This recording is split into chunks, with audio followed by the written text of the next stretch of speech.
ঘরোয়া ট্রেবল জিতে victory parade করল বার্সেলোনা। 2015 সালের পর এবারই প্রথম এক মৌসুমে 3 শিরোপা ঘরে তুলেছে কাতালান জায়ান্টস। তাই পুরো শহর জুড়ে ছিল উৎসবের আমেজ। আগামী আসরেও দলের এমন সাফল্য দেখতে চান সমর্থকরা। 10 বছর পর এক মৌসুমে 3 শিরোপা। বার্সার উদযাপনটা এবার তাই ভিন্ন আমেজের। লা লিগা শেষের আগেই ট্রফি প্যারেড। জনসমুদ্র ঠেলে পথ খুঁজে নেয় ব্লুগ্রানা বাস, গায়ে লেখা চ্যাম্পিয়ন্স। কাতালুনিয়ার আকাশে বাতাসে কেবলই জয়ের সুবাস। সমর্থকদের বাঁধভাঙা উল্লাস আর গগনবিচারী চিৎকারই জানান দেয় অবশেষে কক্ষপথে ফিরেছে বার্সেলোনা। এই উদযাপন সহসাই থামবার নয়। আসরের শুরুতে কল্পনাও করতে পারিনি 3টা শিরোপা জিতব।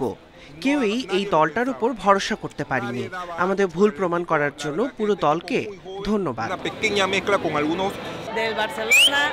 বলিভিয়া থেকে এসেছি। ফুটবল বোঝার পর থেকে আমি বার্সা সমর্থক। দলের এমন সাফল্য ভাষায় প্রকাশ করা কঠিন।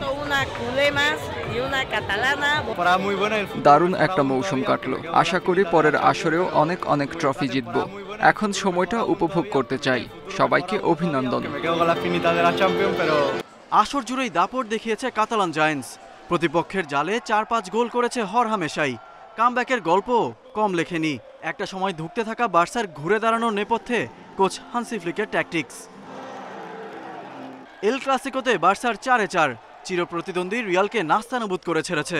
5-2 গোলে জিতে সুপার কাপ আর 3-2 ব্যবধানের জয়ে কোপা দেল রে শিরোপা পুনরুদ্ধার। লিগে 2 দেখায় লস ব্লাঙ্কোসের জালে 8 গোল। মেসির বিদায়ের পর নিজেদের হারিয়ে খুঁজছিল ব্লুগ্রানা। অবশেষে ইয়ামাল রাফিনিয়াদের ম্যাজিক্যাল পারফরমেন্সে শোকেসে ডোমেস্টিক ট্রেবল।